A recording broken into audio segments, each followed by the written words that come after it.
Какво представлява адювантното лечение, доктор Шаламанова? Какви са видовете терапии? При кои пациенти трябва да се прилагат?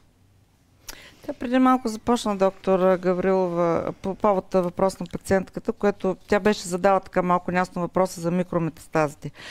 Значи поначало теорията е чисто механична по отношение на адювантното лечение. Може ли във въпроса да включите и току-що дойде един въпрос от Десислава, след като стадий 2C е почти равен на трети, защо още не е прието пациентите да се подложат на адювантна терапия? Това се очаква да се случи. Очаква се да се случи. Бих искала да се включат до него, но нека тя да... Просто исках да го включа. Значи още при самото опериране, преди самата операция на първичният меланом, е възможно, има подвижни туморни клетки, които е възможно да са отишли като микрометастази някъде в регионерните възли или пък в други вътрешни органи. Те така могат да стоят в така нареченото спящо състояние в течение на месеци и години.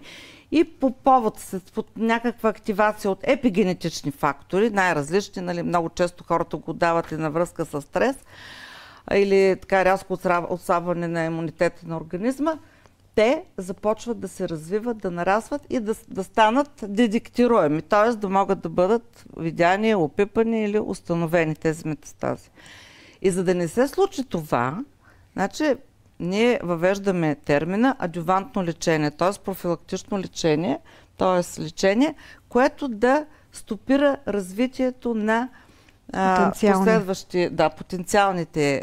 потенциалното прогресия на заболяването, като във втори стадий, както в трети стадий, нали, много са близки данните, почти в 40-50% от пациентите се развива, ако не бъдат лекувани, се развива метастатична болест и то много често при трети стадий още в рамките на първата година, във втори стадий 1 година и половина-2.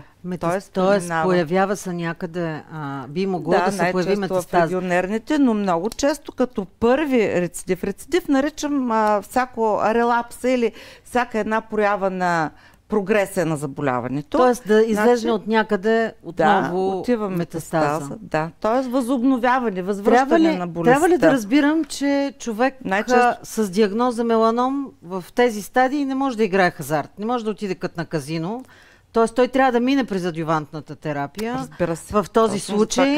Това е огромният шанс. Това е важният информиран избор, който той трябва да направи. Огромният шанс, който се дава на пациентите, вместо да развият, казах, от 30-40%, а тези, които са дори в трети С стадии 75%, 2/3 от пациентите имат потенциала в рамките от 6 месеца до 1 година да развият метастатично заболяване.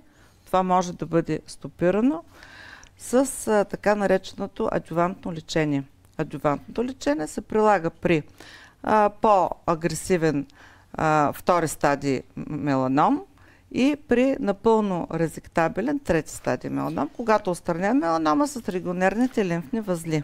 И за да внеса малко яснота и аз, адювантното означава след като пациент е опериран, най-общо казано. Като до сега в цял свят и у нас беше регистрирано само за трети стадии такова. Това означава пациенти, които имат разсейки в лимфни възли, те са оперирани. Дали тези разсейки са били микро или макро, т.е. били са видими или са установени посредством сентинелна биопсия, това са трети стадии пациенти, които подлежат на такова лечение. Сега лечението може да бъде с таргетна терапия, таблетни форми при пациенти, които имат бирав носителство или с имунотерапия, което са вливане на антитела.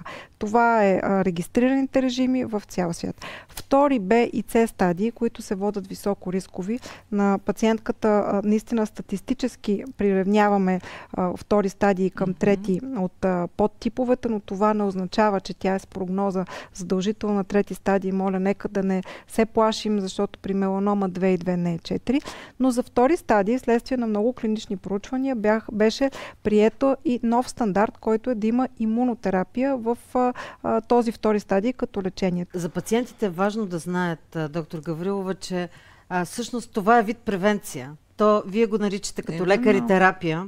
защото то е вид терапия, реално. Но то е адювантното лечение, превенция от това да не се случи нещо, защото е много висок риск. Ако трябва да погледнем нещата от розовата страна, 60% са тези, които потенциално биха се излекували и биха влезнали в дългосрочна ремисия от своевременно проведено лечение.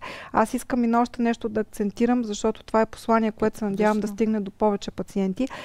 Когато започнем да имаме терапия във втори стадии, това не означава, че трябва да спрем правенето на сантинелни биопсии и не означава, че не трябва да знаем реално в кой стадий сме, защото опасността от микроразсейки винаги има и ние трябва да го знаеме, когато поставиме тази диагноза.